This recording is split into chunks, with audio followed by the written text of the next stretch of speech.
Thank you, my friend. That would mean much to me. If nothing else, should we learn the First is safe, we'll have that much more reason to keep fighting the good fight. That said, the odds are not in our favor, to say the least. Which is why we're fortunate to have Urianger up there on the moon, working hard to make all the necessary preparations for our departure, should it come to it. And why we have nothing to lose by staying the course till the last instant. Indeed. To the last, let us all do what we can. I will consult with Master Matoya and see if she knows of a way to reach Hydaelyn from the Ethereal Sea. And I will visit the nation's leaders and attempt to ascertain how far the final days have progressed elsewhere. Keep me abreast of your findings. I can seek out and slay the worst of the immediate threats, if only to slow the spread.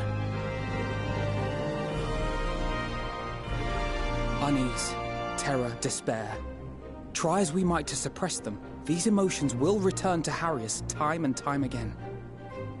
But when they do, remember this. Your friends and loved ones are out there somewhere, sharing in your struggle. You are not alone.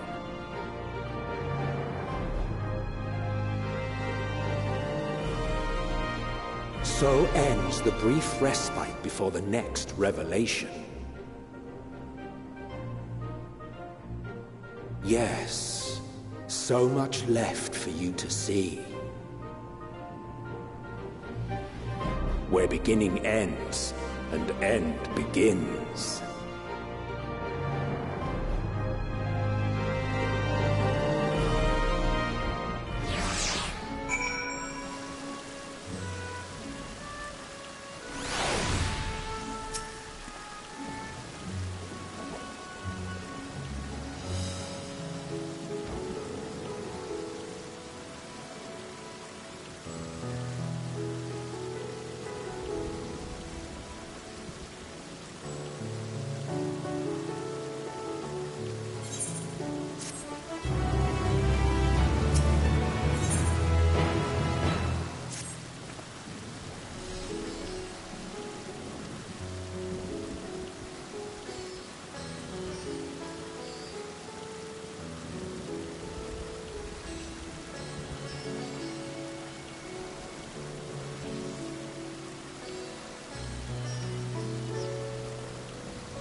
biometric authentication complete. Please state your business.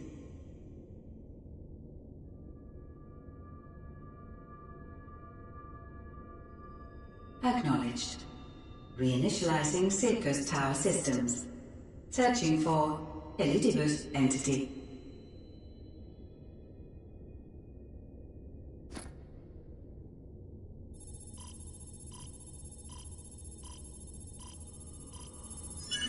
Target located in subterranean core power accumulator. Projecting image.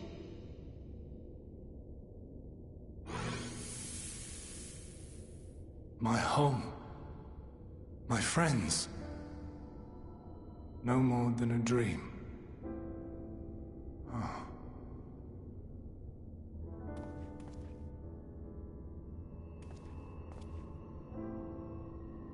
Oh.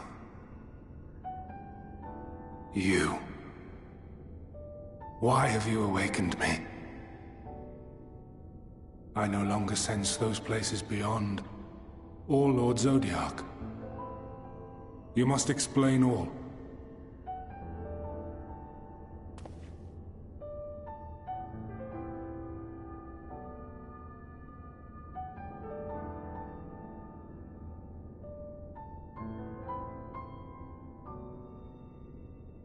So, he is fallen, and my brethren's souls returned to the star.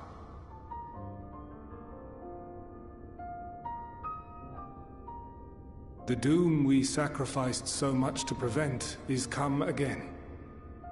Old burdens now yours to bear. But if this is Fandaniel's design, then I, as Elidibus, have a duty to fulfill. Your unsolicited act has restored to me some few memories of the Convocation. Such knowledge as I have, I will share.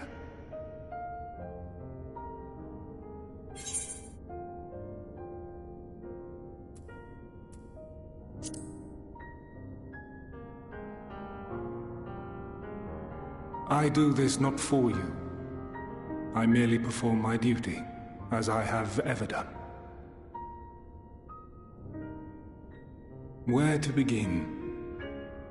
Ah, the end. Your understanding of what caused the final days is consistent with our own. The decay first took root where the currents were weakest. Yes, a conclusion drawn by him, Fandaniel. Not the him of here and now, but as I knew him, long, long ago. Having shed light upon the phenomenon, he dedicated himself to devising a countermeasure. Were it not for his knowledge of the Celestial, we would never have made the connection, and thence forestalled the final days. And though he inherited that noble soul, how different this last incarnation, so consumed by self-loathing and hate.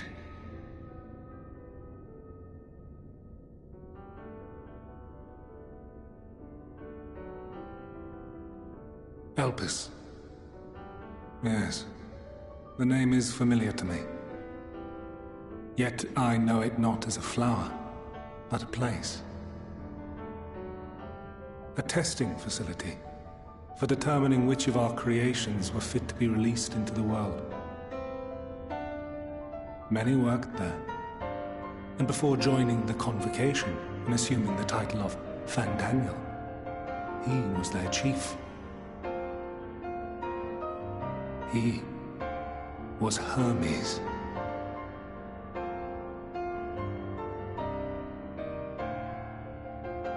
That is all I know. The crystals tell little of the lives the 14 led prior to their induction. Elpis itself would tell even less. Nary a ruin has survived.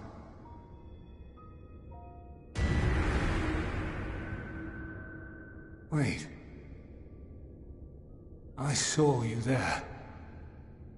In Elpis. No. I did not.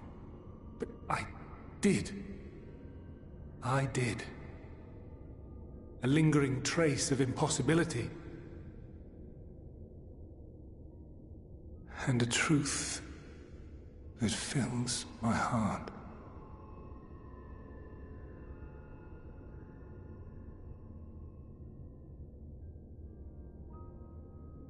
My memories remain clouded, I fear.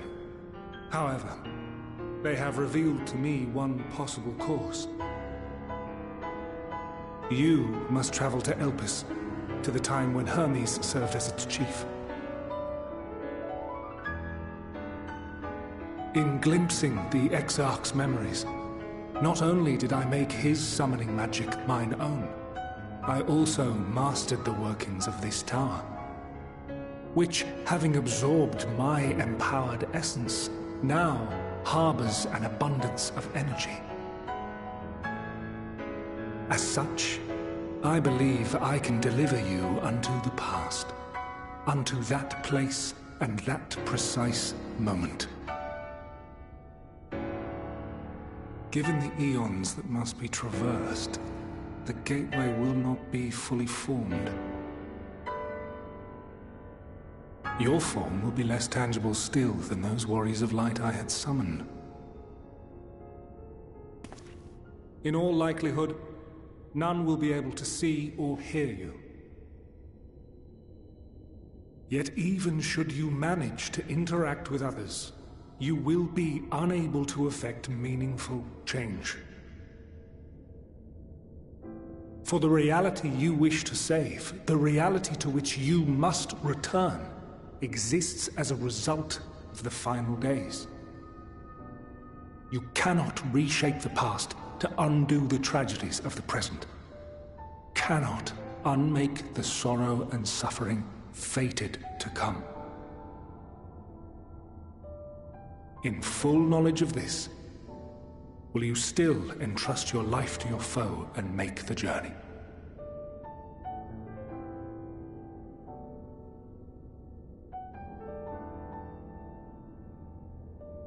Very well.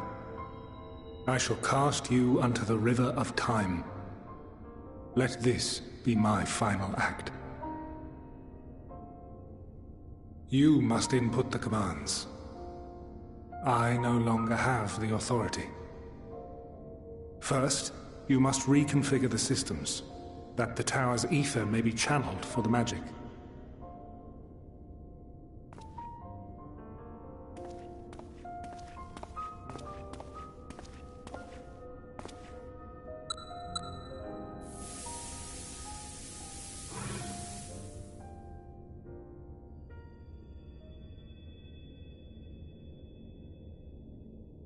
The preparations are complete. The gateway will soon open. Return at once to the Ocular.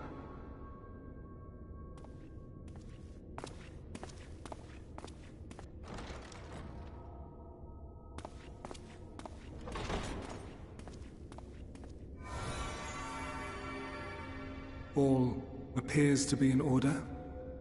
The ether flows unimpeded. The magic should consume every last mote of my essence. Why are you surprised? Did I not say that this will be my final act? Lord Zodiac is no more. There is nothing for me here. The ones I love and long to see again are waiting, in that promised land, beyond memory and dream.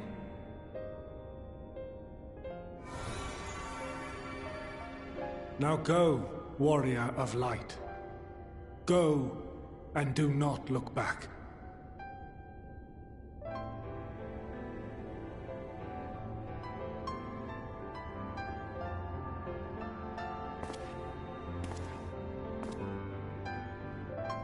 Well, Hydaelyn, I take my leave of you. Yours is the mantle of the last of us. May you have the joy of it, the burden, and the solitude. It falls to you now. You and your champion to save our star.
And here we are, Elpis.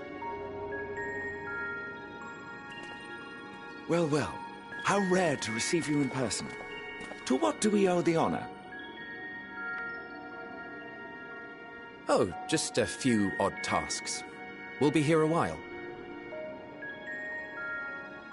You're welcome to stay as long as you see fit, of course. As a matter of procedure, however, I must ask that you kindly remove your masks.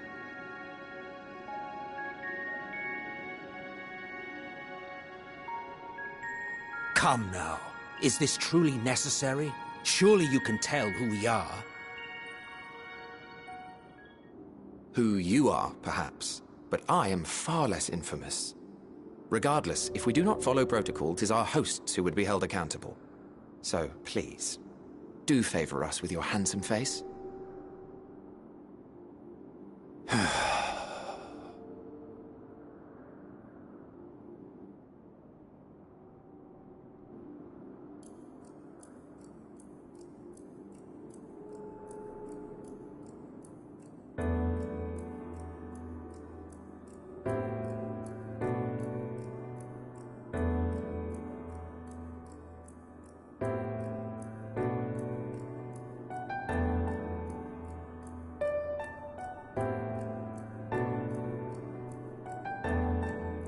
Satisfied? I thank you for your cooperation. You are free to go about your business.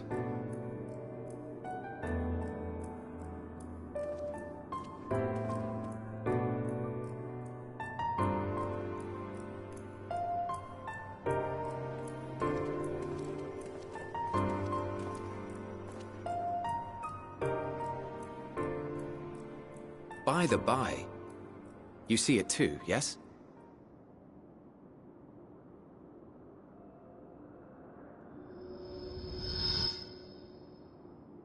I haven't the foggiest what you're talking about.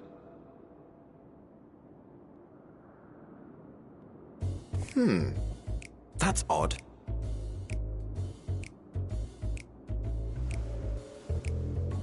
It's right here.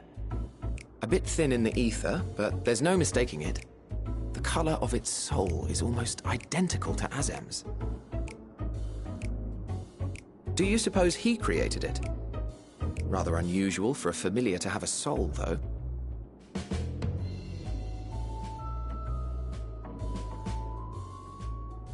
Don't ask me. All I know is that it's trouble. Doubly so if it's his spitting image. So let's leave it be. Come now.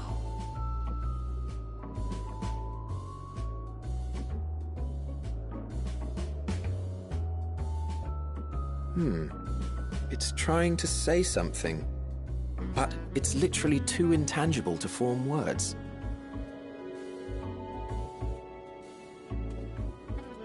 Why don't you give it some ether? Spare a snifter of your bounteous reserves.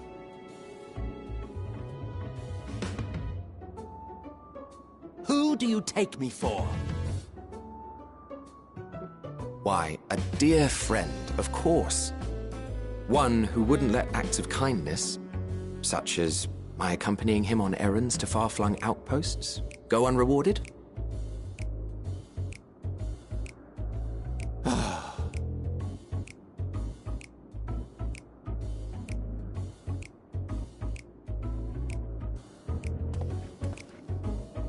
I suggest you close your eyes, or this may be unpleasant.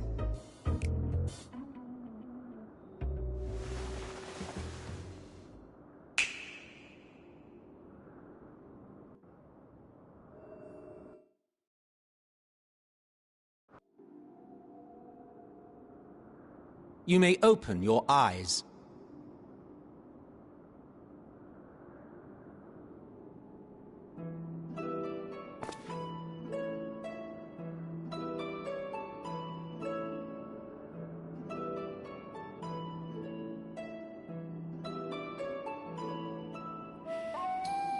Oh, you even adjusted its size.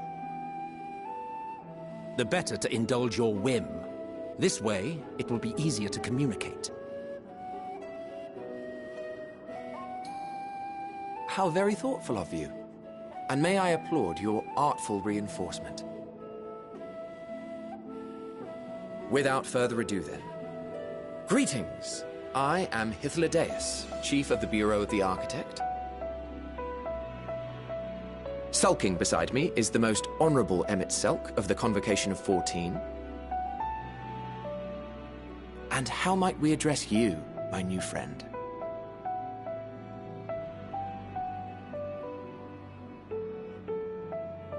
A fine name. and I'm pleased to see you understand our words. So, tell us, whence have you come? The thinness of your essence suggests you weren't created here.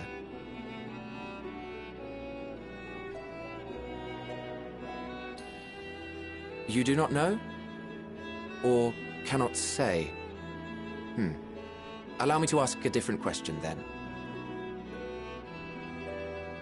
What brings you here?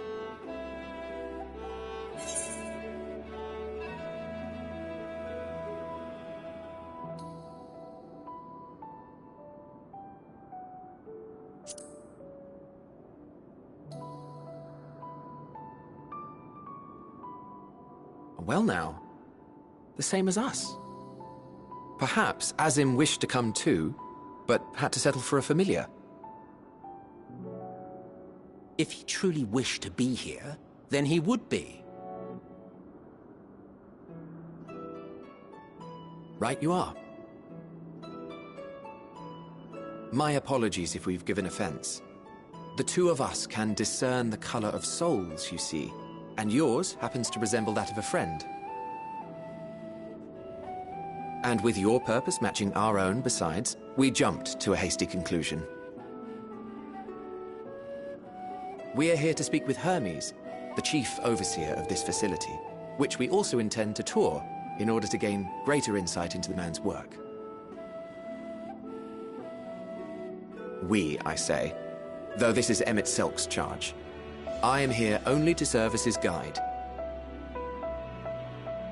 And I should be happy to serve as yours as well, by way of an apology for the misunderstanding. Wait, are you suggesting that we bring it along on official business? This thing we know next to nothing about? If you harbor suspicions, better to keep it close than leave it to its own devices. Wouldn't you agree?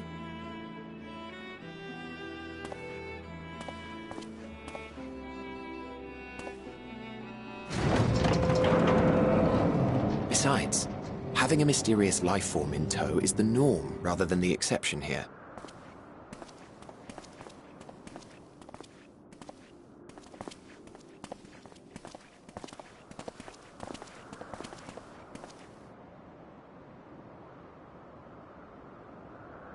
Welcome, my friends, to the testing ground of creation at Heaven's Edge, Elpis.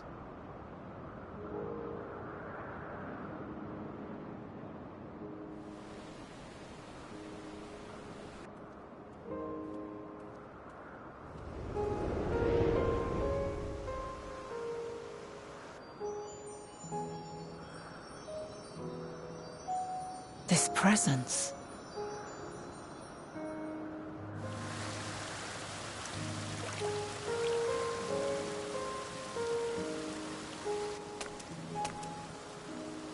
Hermes! Visitors! We have visitors!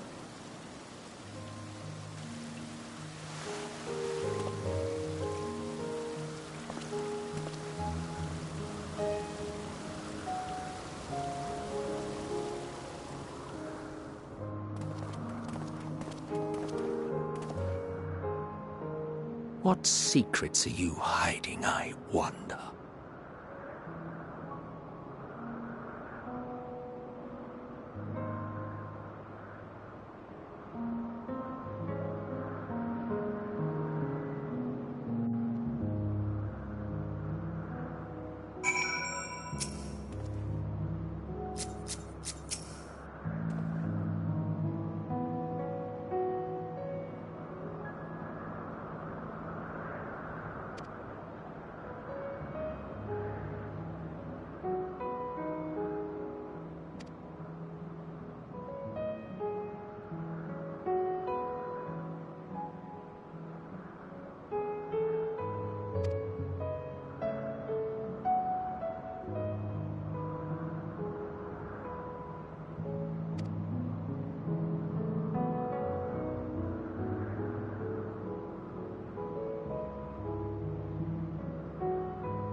Huh.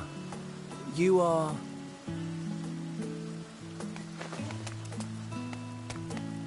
Oh! Different. You're different too. You and me. We're alike. Friends. I want to be...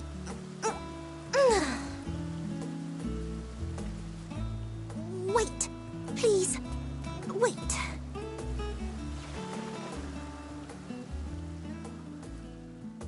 Greetings and salutations. Can you hear me? Do not be alarmed. I mean you no harm. I wish only to hear your words, share your feelings, and know your thoughts. May we please be friends?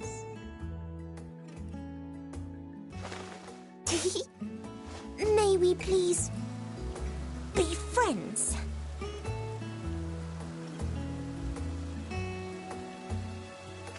Ah, I see you found him.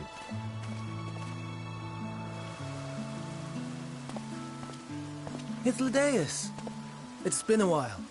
Too long, I think. Too long indeed for close collaborators.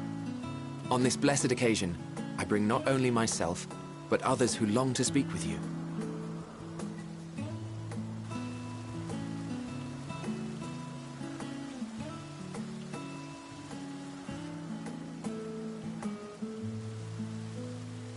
You are of the Convocation?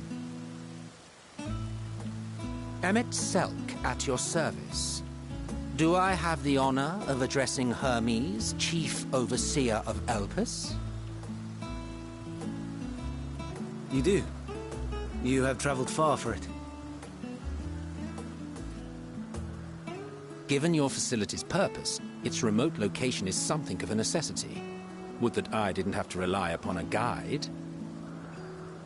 Oh, you wound me.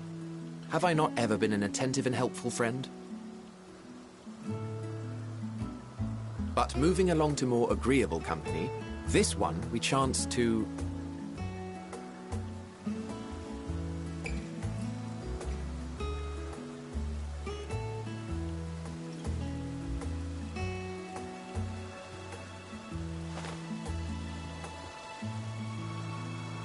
Well, you certainly have her attention. Is she one of yours, Hermes?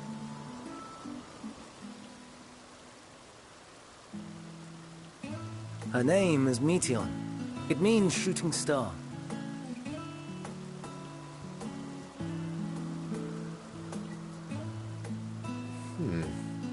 If I may make an observation, her ether is terribly thin.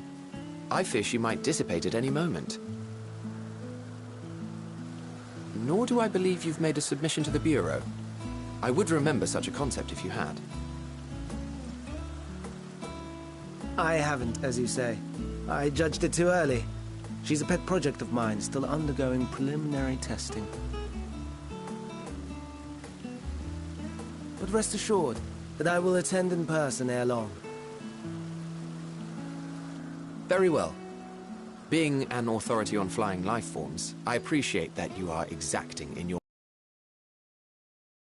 Forward to your submission. If we have finished with the perfunctory chit-chat, I would discuss official matters. By my coming, I trust you already anticipate the subject. I have an inkling, yes. Please wait to the main building yonder.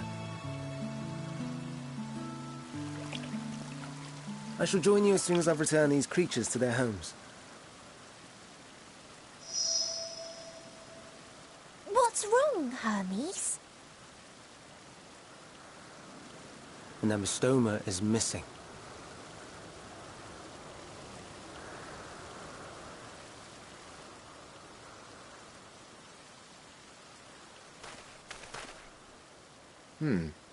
I may have found it. A creature with the self-same ether as those there, nestled in the boughs of a tree outside the grounds.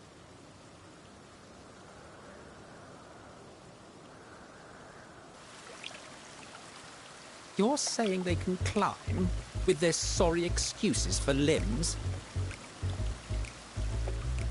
The fashion has been to imbue aquatic creatures with the power of flight, ever since the words of Mitron created a sky-swimming fish.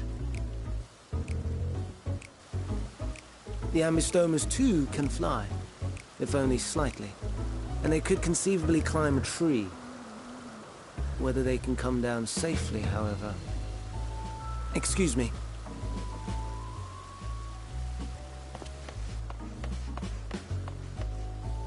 I'll help, too!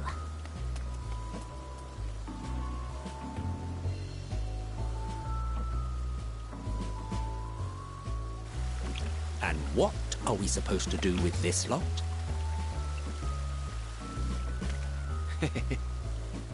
May I suggest we split up? If you would be so good as to assist Hermes, Emmett Selk and I shall keep an eye on these adorable creations in the meantime.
this appears to be the place. And here is where we part ways. We will be discussing highly sensitive affairs. Only a select few may be privy to such knowledge, and that does not include someone who cannot or will not divulge their origins.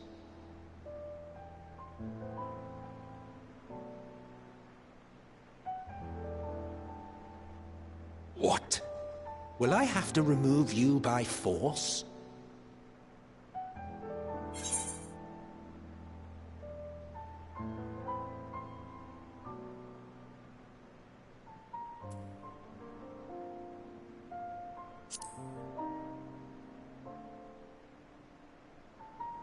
Let's hear them then, these reasons of yours. Who knows? If I deem your mysterious cause worthy, I may even be inclined to offer my assistance. I do not object to his attendance. Hermes, this is highly irregular. Perhaps, but I believe he can be trusted. Meteon would not have taken to him so quickly otherwise. Moreover, the presence of a third party may help me to maintain composure.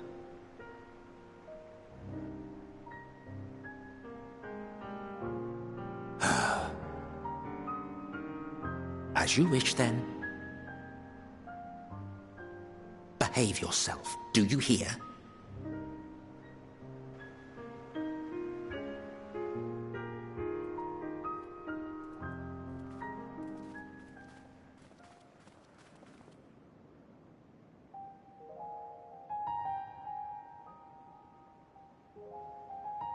So, it's finally happened, then. Aye. Van Daniels declared his intention to step down, and named you as his preferred successor.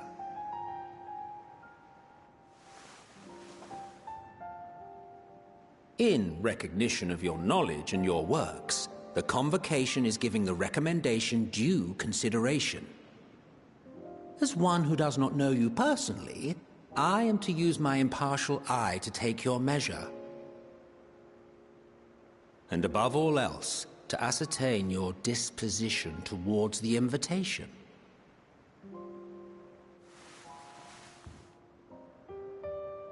I understand that you and Fandaniel are close. He himself was once chief overseer of Elpis after all. I should not be surprised if you knew before anyone else that he wished to relinquish his office.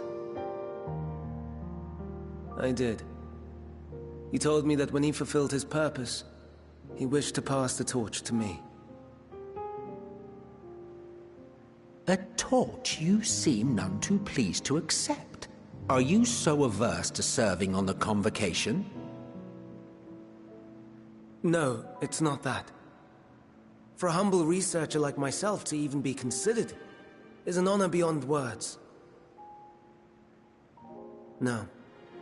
What troubles me, what I struggle to come to terms with, is the very fact that Fandaniel is stepping down. Does this not mean that he will return to the Star?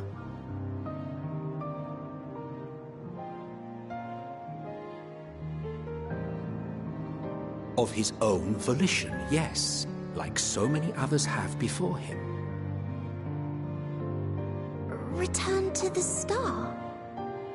Does that mean die? Well now, that's not a word I hear often. Is that what you say here in Elpis? Mankind is the life of Aetheris. Each of us, a drop of blood flowing through its veins, bearing sustenance. In our finite time upon it, 'tis our duty to make it a better place, that all who call it home, now and in future, may abide in happiness. To that end, we have dedicated ourselves to the pursuit of enlightened creation. And by our efforts did we transform this once untamed wilderness into the peaceful paradise you enjoy today. To return to the star whence we came is a privilege afforded to we who have so loved and nurtured it. A choice embraced by those who have lived their lives to the fullest, in service to our world. And when they depart upon this journey, it is beautiful, always. The 14 are no exception. 'Tis believed no occasion is more felicitous than the fulfillment of one's duty. Our office becomes our lives, and to retire is to return, or so the majority of us hold. Some few have elected to eschew custom.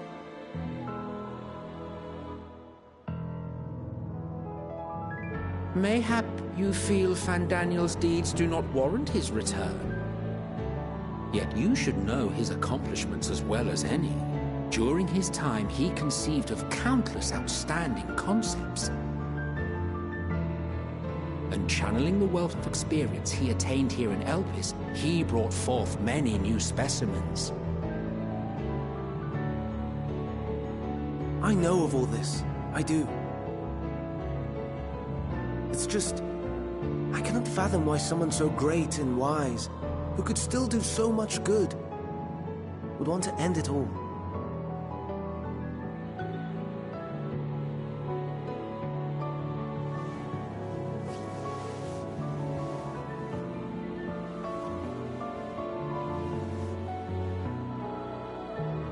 Oh no. I've made her upset. Forgive me. I know I requested your presence.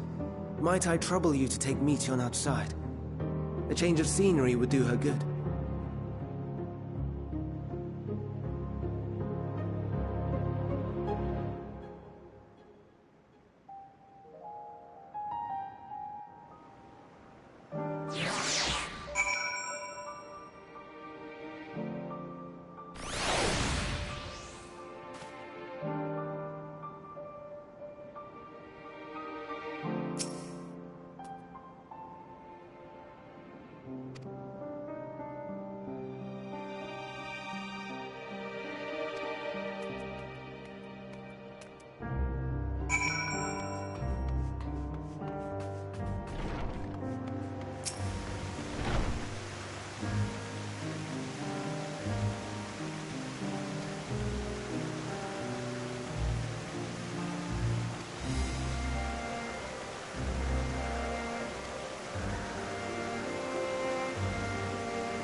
Amazing, is it not? The Ampelos, one of our newest subjects.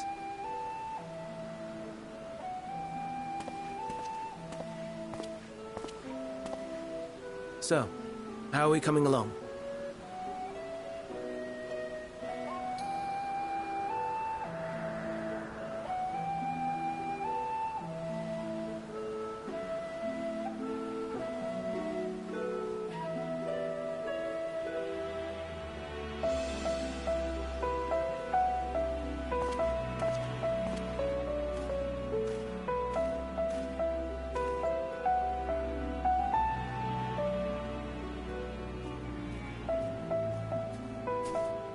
This place is Elpis. Those flowers. Elpis. Entelekis. Like me.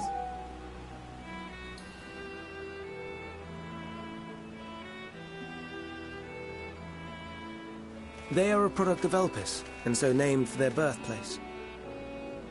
A happy accident, born of the hands of a former researcher who loved beautiful blossoms. Unique for how they change color, to reflect the emotional state of those nearby.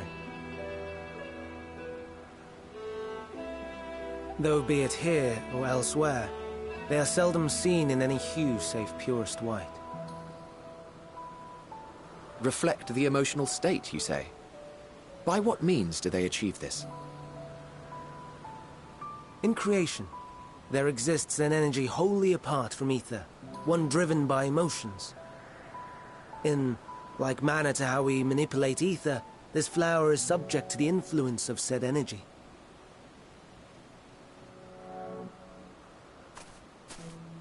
While it has no will of its own, it is sensitive to the prevailing emotion in the vicinity, and reacts by altering its color and vibrancy.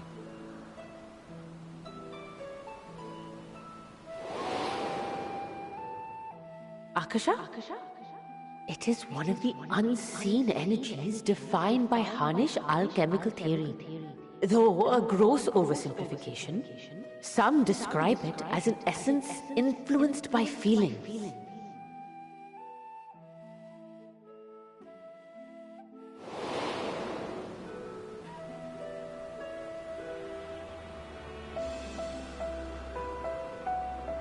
Akasha. Though I'm not familiar with the term, your description suggests it is the self-same energy. Dynamis, we call it.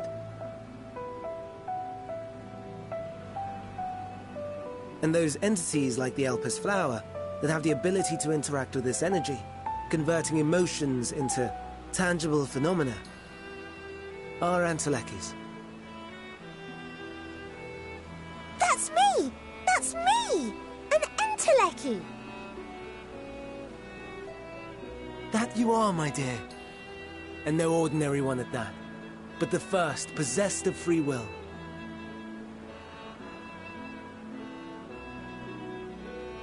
Wait! A form of energy other than ether? Dynamis? I've never heard of such a thing. Hardly surprising. Dynamis cannot be seen, much less felt. And though its existence has long been theorized, we had no proof until the flower's serendipitous creation. What's more, Dynamis is far weaker than ether. Under normal circumstances, its effects are drowned out by the latter. On account of which, beings comprised of and reliant upon the ether, like you and I, are unable to make practical use of Dynamis. 'Tis a truly esoteric thing, known to but a select few scholars. Intriguing. Then, given the limitations you described, why create Meteon?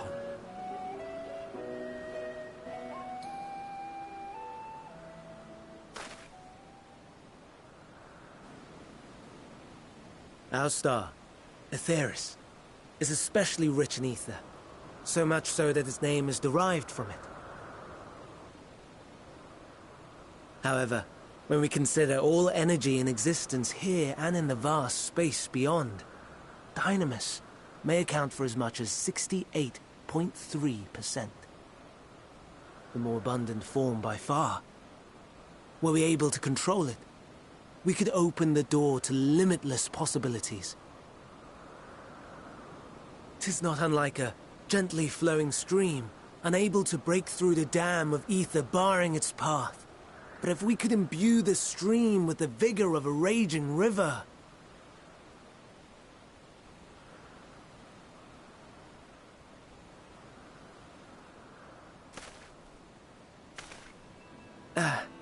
Not that I have such grand ambitions. Nay. I merely wish to create a being that could traverse the great expanse.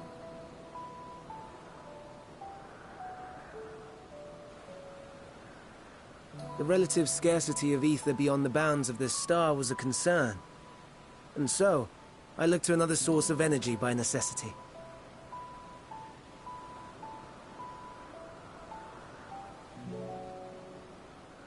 That being Dynamis. No wonder her ether is so thin. Precisely. Yours is thin too. Like an entelechy. Like me. So... are we the same? Entelecchies.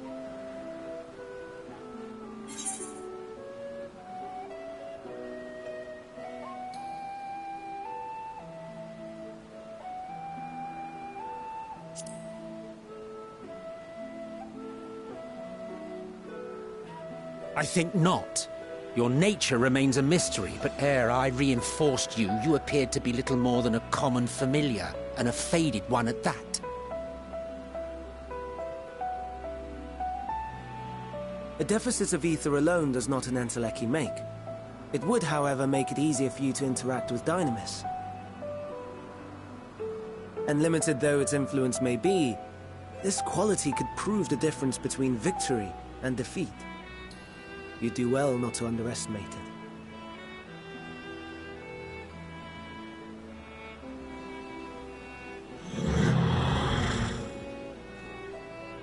Oh dear. I'd forgotten about the poor fellow. You must excuse me a moment while I go and verify a few more things.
No, no, no. You are not foisting this nonsense on me.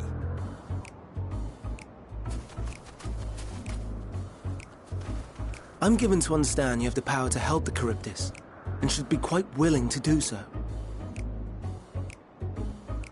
And so I appeal to your better nature, most benevolent Emet-Selch. Please teach her to fly. Or else Hermes will transform. Right now.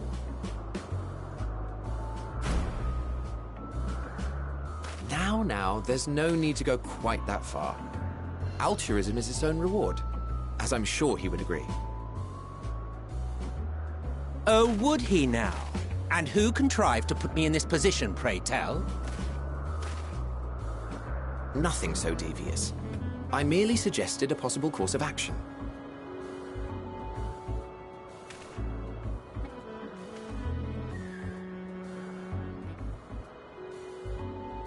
Please, Emet-Selch. Please.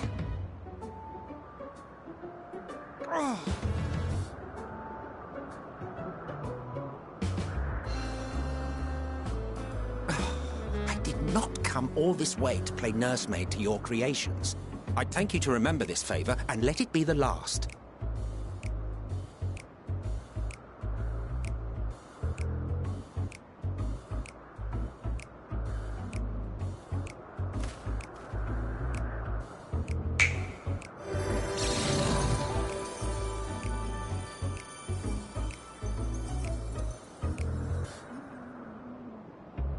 I will aid it once it has taken to the air. It falls to you to shepherd it skyward.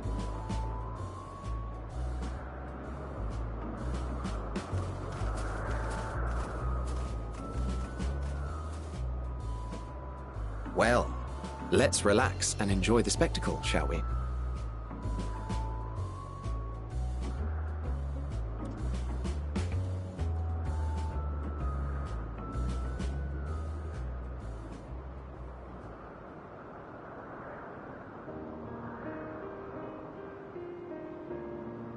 You were wondering why Emet-Selch joined the convocation. Truth be told, he wasn't the first choice for the office. I was, on the strength of my ability to see ether. But I declined the offer. For though my vision is exceptional, I am pedestrian in all other aspects. Worse even. Quite abysmal when it comes to manipulating ether, for example. Couldn't transform even if I had a mind to do so. What good is the ability to perceive a problem if one cannot act to address it? Emet-Selch has no such shortcomings. He excels in vision and manipulation both, the latter to an extraordinary degree. If there is a mage more powerful, I do not know of them.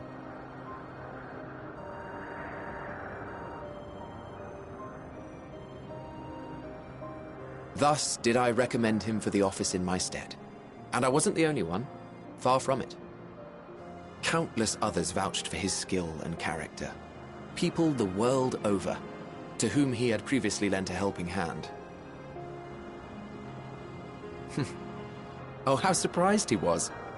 Claimed he hadn't done anything remarkable for anyone. Modest to a fault. He deserved every bit of acclaim he received. Yet he may well have gone unappreciated were it not for a mutual friend. A singular soul who can't help but involve himself in the business of others. Where he walks, excitement is certain to follow. His antics irritate Emet-Selch to no end, but much of his grumbling stems from genuine concern.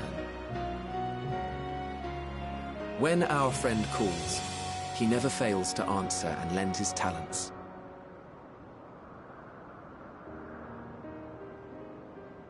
And in the course of doing so, he himself came to be recognized and respected by those around him.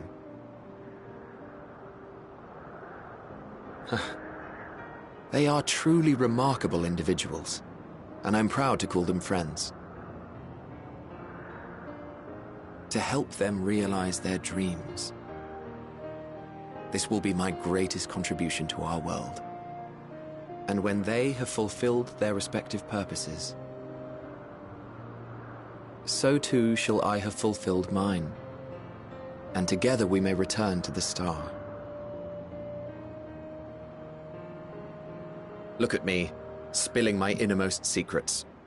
I can't seem to help it with you. I can only assume it is due to the color of your soul. I just don't understand how you can be so alike and yet so different.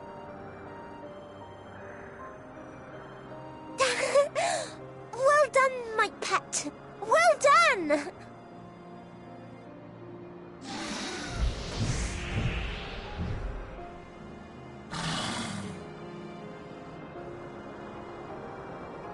Ah, yes.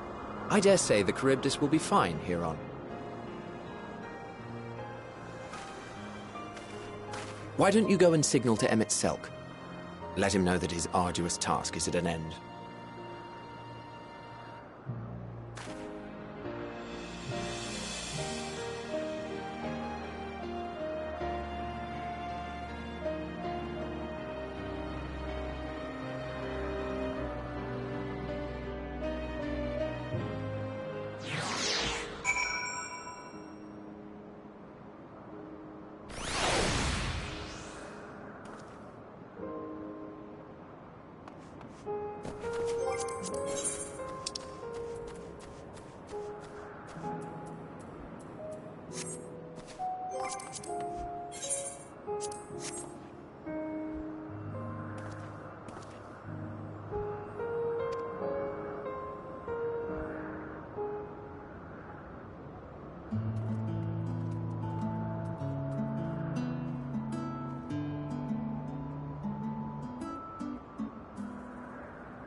Hermes!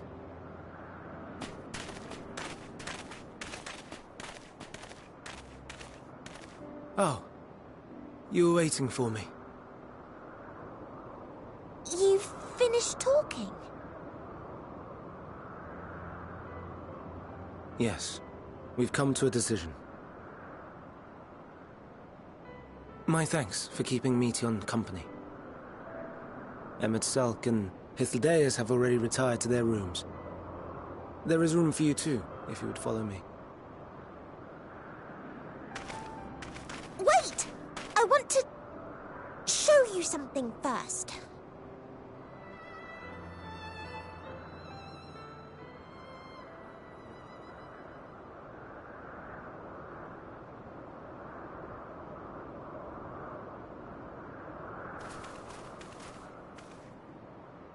Elpis flowers? Go on.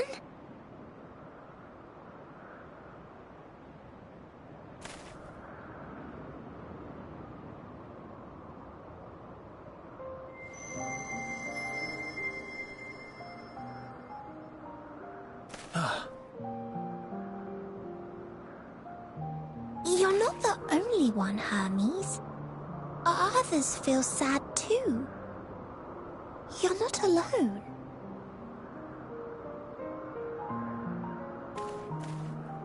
I see Mission has shared much with you.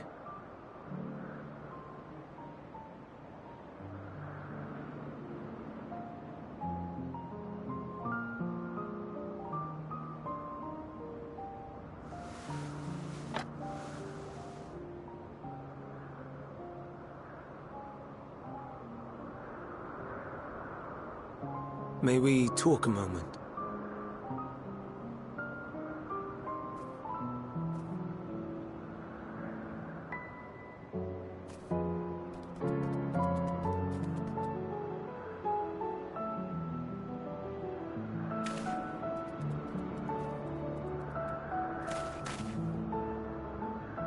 I do not think it wrong that we live for the star, that we strive to make it a better place.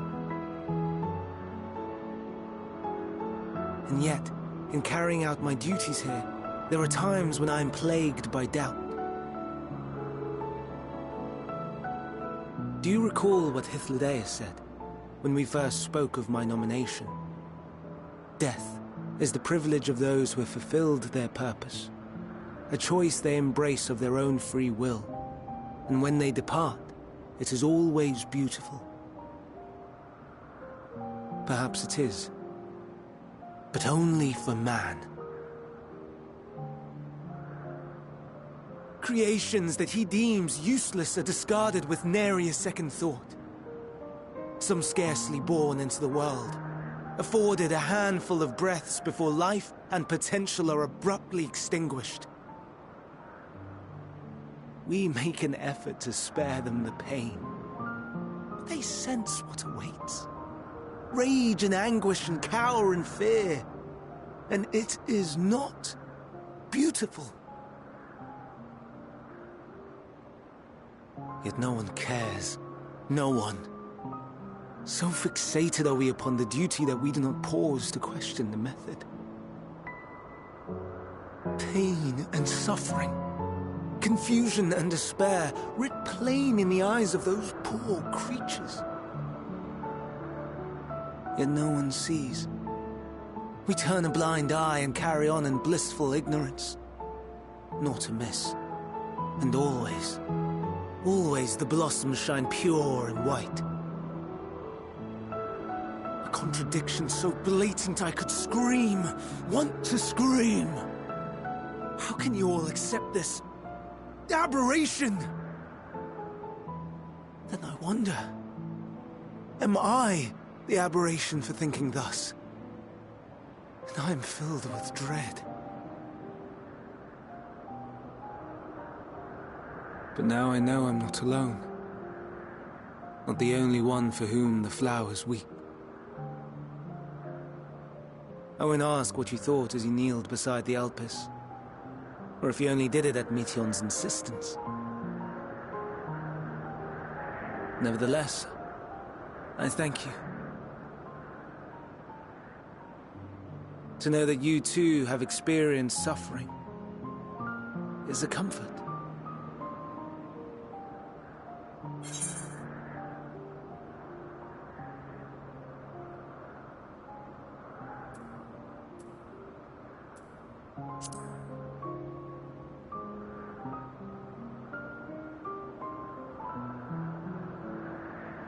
Indeed.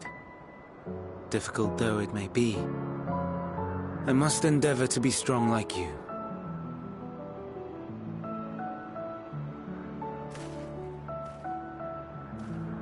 The stars in the heavens. Know you what they are?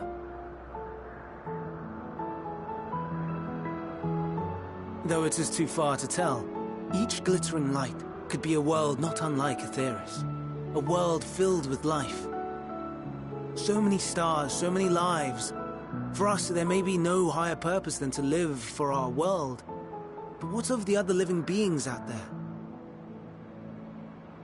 What is it that gives their lives meaning? That drives them day after day after day? To pose that question to our undiscovered cousins, I created beings of Dynamis. who can traverse the vast emptiness between the stars. Meteion and her sisters. Aye, sisters. She has a great many of them, and they have already departed on their journey, traveling to one star and then the next in search of life. As one might expect, exploration on such a grand scale is rife with difficulties, and thus far I've naught to show for it. But I have faith that we will make some manner of discovery ere long. And when we do, I should be glad to share our findings with you, in gratitude for your kindness.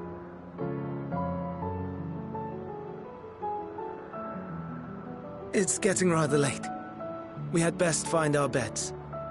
It would not do for both of us to be sleep-deprived on the morrow.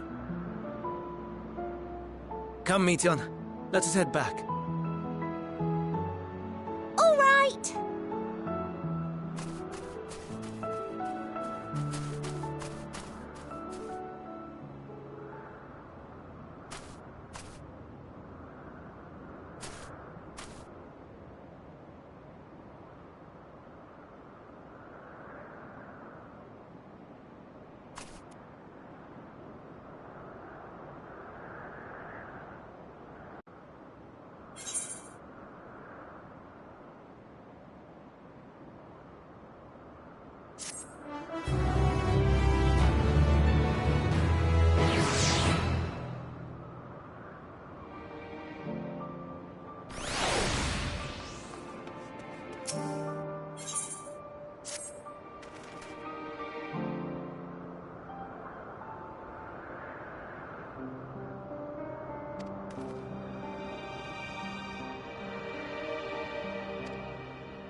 Now.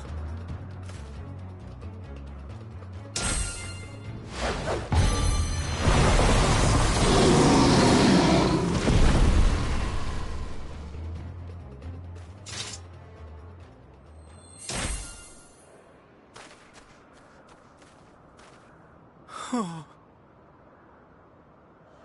Forgive me.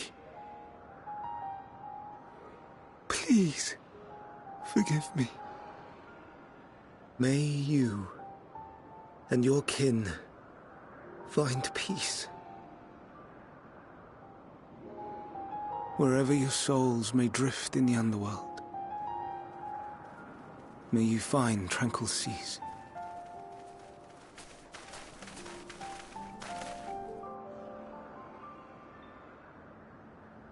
Be not forgotten, in concept endure, to reclaim form and one day live again.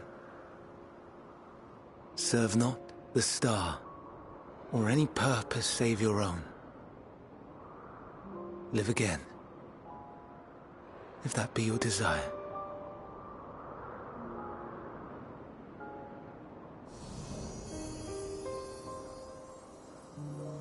Hate, if that be your want.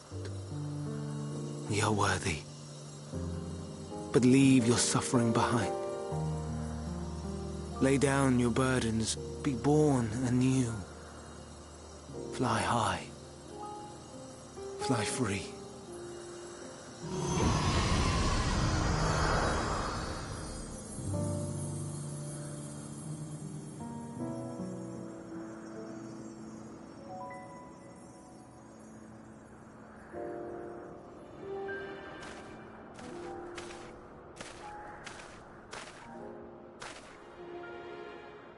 Join the convocation, Hermes.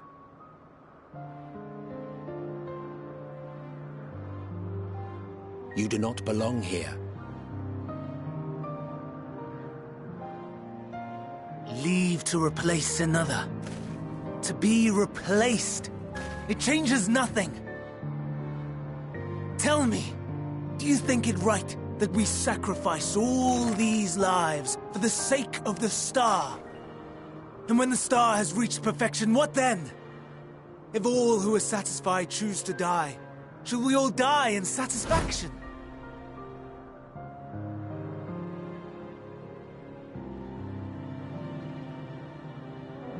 I do not know. Were I to take up the seat of Fandaniel, it would be tantamount to approving my predecessor's death. I do not know if it is right. And to be torn by such thoughts, I do not know if I am fit to represent mankind. Hermes! Please, don't be angry. It hurts so.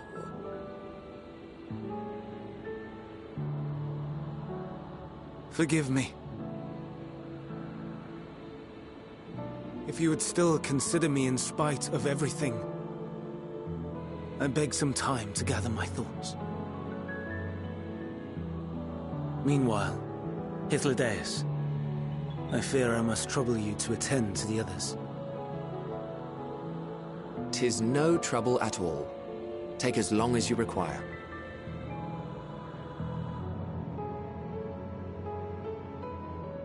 And you, my friend, I pray you find that which you seek.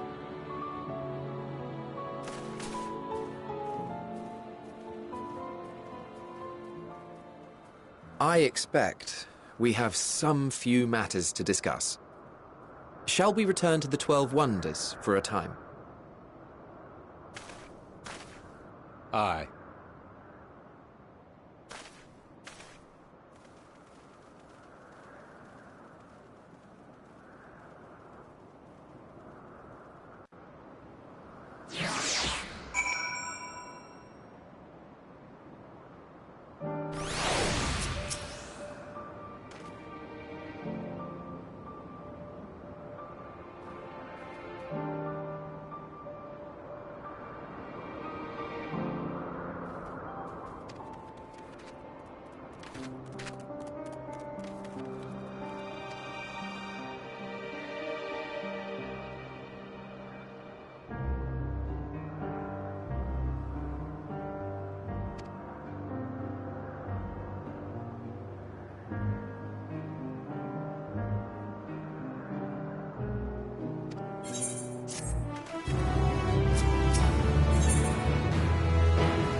I present to you Calamelios Zephyros.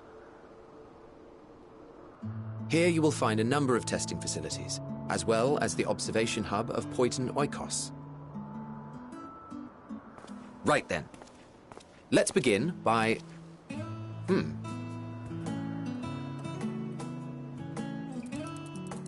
Well, well. An Arrhaeus. How delightful.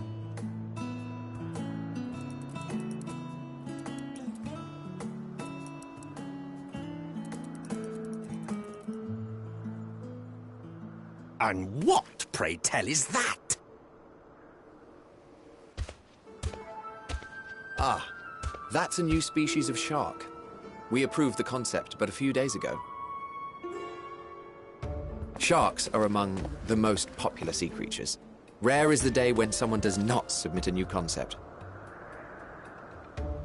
At first, they were largely orthodox, consideration given to such things as size and environmental impact, and then a whimsical someone thought to bestow it with flight, another superior intelligence. And then the floodgates burst. Concepts with multiple heads, or arms and legs, and so on and so forth. It was getting absurd. A part of me wanted to tell them to go away and find something else to create, but in the end, I couldn't deny their passion. And here we are.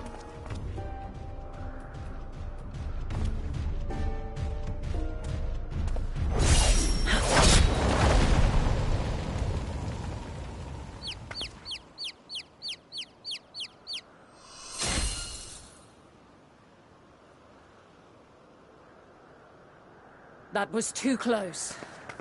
Are you unharmed?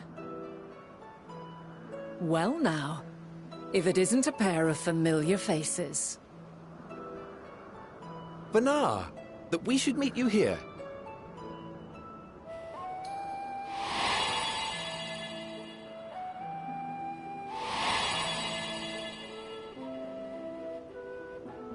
As I mentioned earlier, the better part of the convocation holds that when we retire is when we return to the star. Well, she is not among said majority. Even after stepping down, she carries on with her work. Vanar is her name, and she is the previous Azem. It has been a while, Hythlodaeus. You look well. Less so, Emmet Selk. I dare say the lines upon your brow have both deepened and doubled in number. A shame for one so young. You must make an effort to frown less often.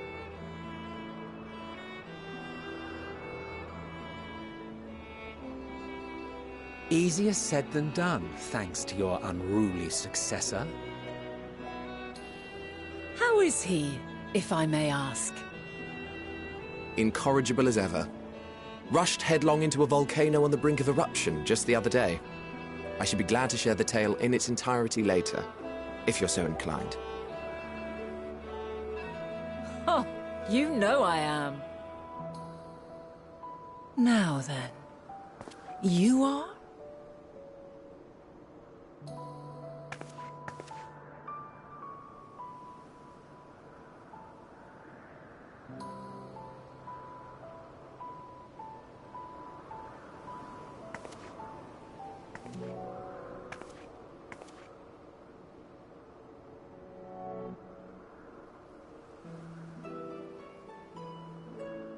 I say, have you perchance come from the future?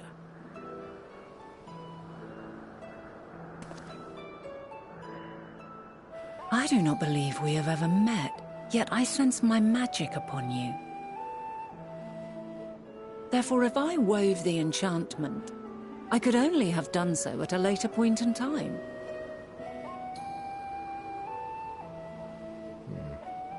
What manner of magic is this, if I may ask? A traveler's ward, of course. It prevents the corruption of one's ether.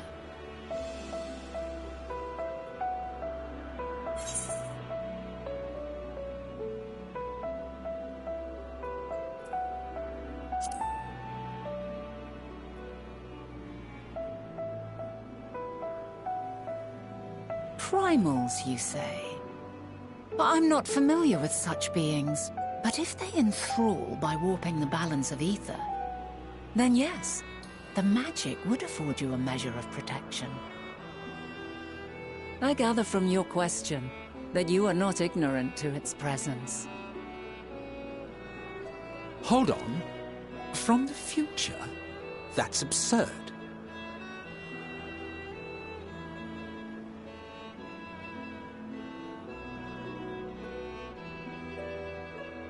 What is it? Are you unable to speak of the matter?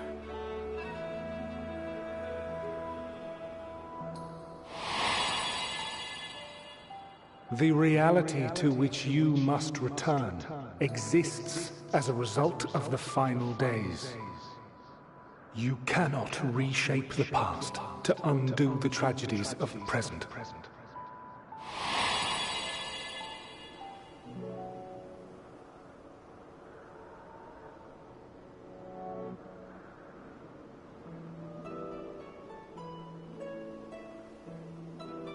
So, your actions here will not change your history, but they may yet affect the course of ours. How very exciting! I'm quite fond of delving into the unknown, and there's naught more unknown than the future. Until a moment finally arrives, we cannot know for certain what will come to pass, regardless of our supposed foreknowledge, so you needn't worry for us. More importantly, that you should go to such great lengths as to travel unto the past bespeaks the gravity of your quest. Will you not reveal it to us? Mayhap we can be of aid to your cause.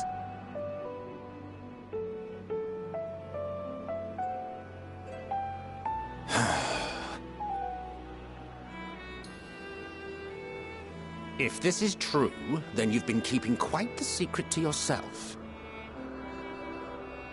As a representative of the Convocation, I will hear it all. Your identity, purpose, everything.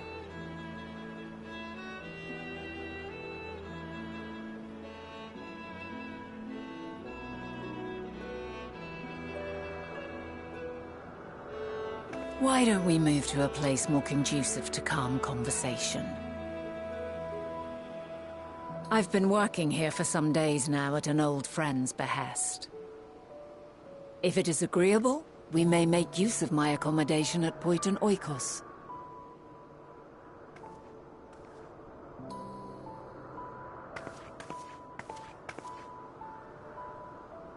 We were meant to meet. I am certain of it. Else I wouldn't have marked you so clearly and sent you unto myself in the past. It's precisely the sort of mischief I would get up to, and quite inspired, if I do say so myself.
wonderful aroma.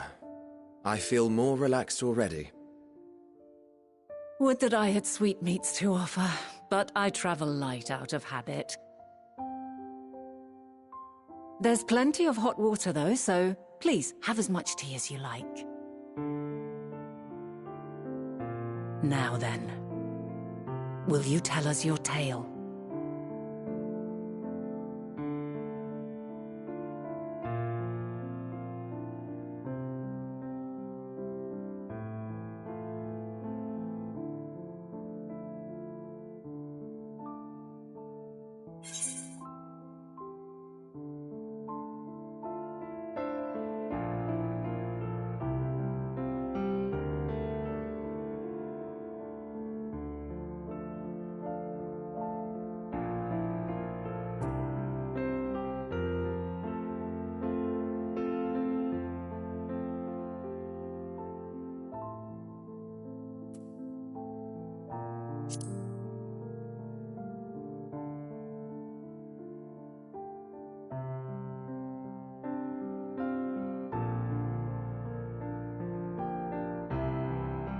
Why don't you start from the beginning?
Preposterous. Utterly preposterous. While not the words I would have chosen, I too have my doubts. Much of it borders on the incredulous. What have you, Vanar?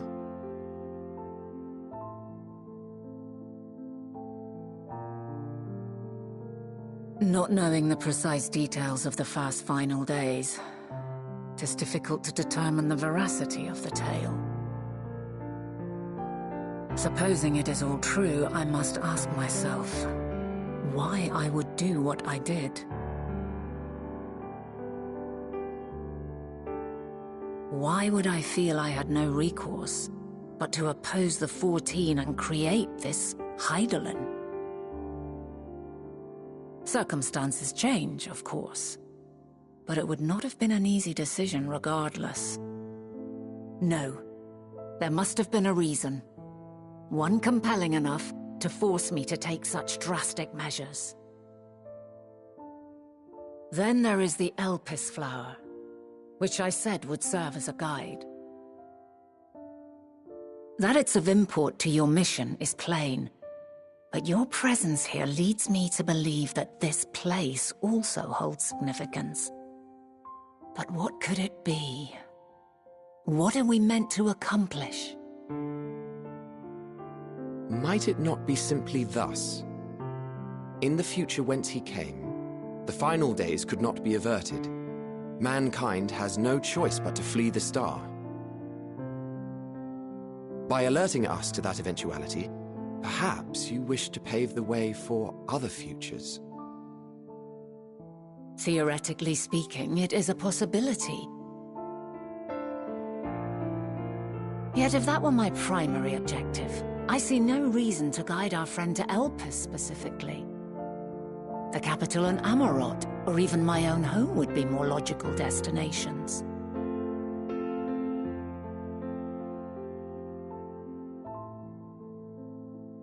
True, true. I note also that Hydaelyn did not specify a point in time to which he must return. By this, it may be inferred that it was not critical that we should meet. Alternately, she had reason to believe that our paths would converge, coincidental though it may seem. This is quite a puzzle, and we do not have all the pieces. Hardly any, but we do have one immutable fact. If the final days are indeed as described, they will bring death to all that I hold dear. Yet despite being afforded long years of preparation, the only provisions I could make were for flight. Nay, my first and foremost endeavor would be to find a way to forestall the coming doom. Given that even the 14 failed, mayhap you deemed it impossible. Nothing is impossible. This I have always believed. And if Hydaelyn is indeed me, she would believe the same. Listen to yourself. Are you seriously entertaining the notion that you are a messianic figure in some far-fetched tale?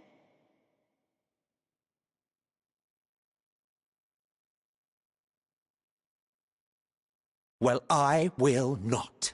I refuse to accept that our world